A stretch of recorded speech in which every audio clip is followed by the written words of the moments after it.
Imagine this. You are in Dallas's uptown neighborhood, which is right off of the North Central Expressway, US 75. A tiny 4-acre memorial garden is surrounded by tall buildings and busy enterprises. This peaceful yet surprising paradise used to be a huge burial cemetery for thousands of people.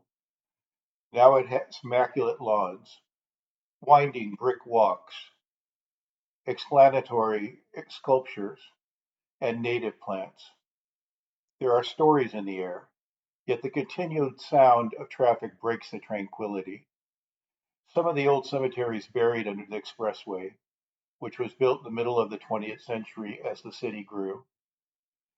A big Texas red granite archway with the words Freedman's Cemetery Memorial carved onto it stands at the entrance. On either side of it are nooks with symbolic objects that make you stop and think before you go inside. The founding story, Roots in Freedom. Our story starts in 1861, shortly after the Civil War, when Freedman's Cemetery became one of Dallas's first burial places just for black people. In 1869, a strong group of freedmen, former slaves starting over, came together to buy the first 1 acre site for only $25. The cemetery grew along with Dallas's African American population, and it was the main place to bury people until around 1907.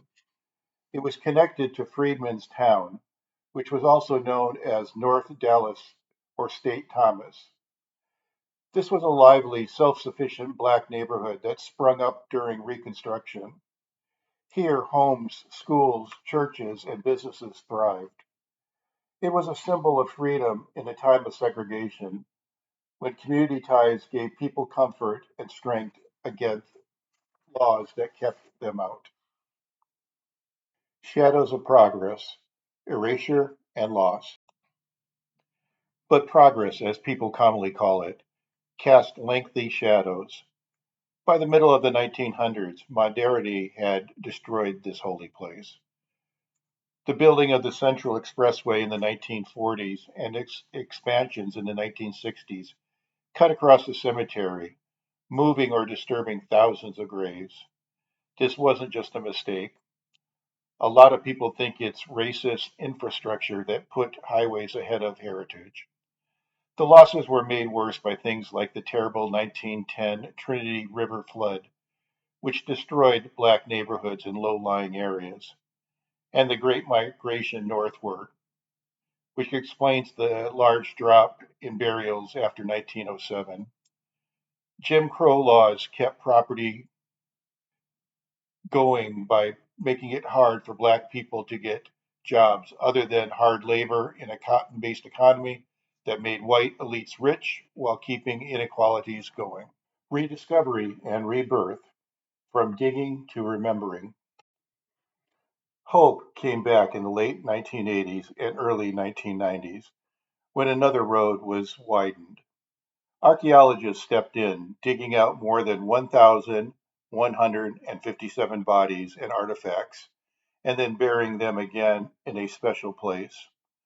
One of the biggest and most important Freedmen Cemetery in the U.S. is the Modern Memorial. It was built as part of a national design competition.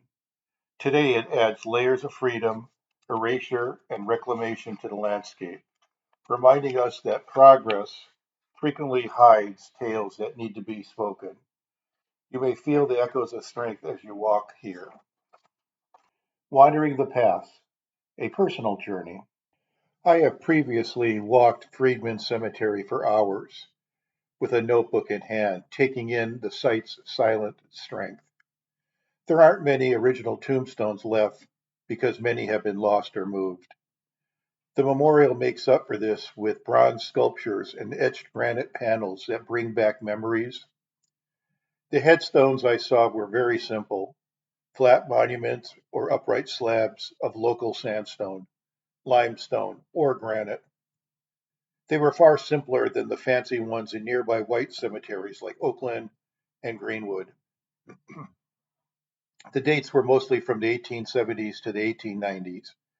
which was when Dallas was booming because of cotton, railroads, and immigration.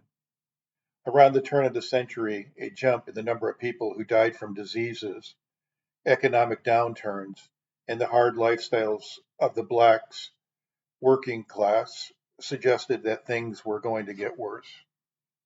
Whispers in stone, community ties and symbols.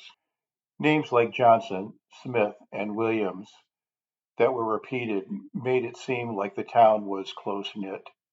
Sadly, many of the graves were for babies and young children, and the sad symbols on them, like sleeping hands, showed how poor and sick they were.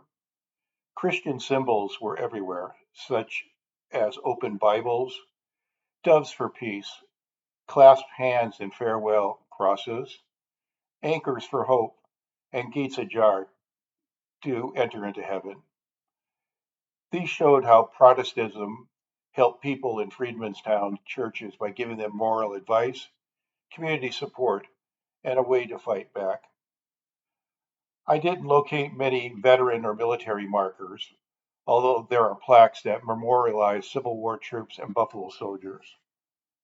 What are the best parts of the cemetery? David Newton's The Journey series sculptures include lifelike bronze figures, breaking chains to show hope, the watchful sentinel, and the powerful dream of freedom, which traces enslavement to self determination. These aren't just pieces of art, they're part of the site's history. A lasting legacy. My thoughts on change. Ultimately, this journey enhanced my comprehension of graves as quiet repositories of transformation, encompassing not only death, but also lives characterized by victory, struggle, and progress. Dallas's rise as a modern metropolis frequently pushed its builders to the side, but places like Freedman Cemetery keep those stories alive.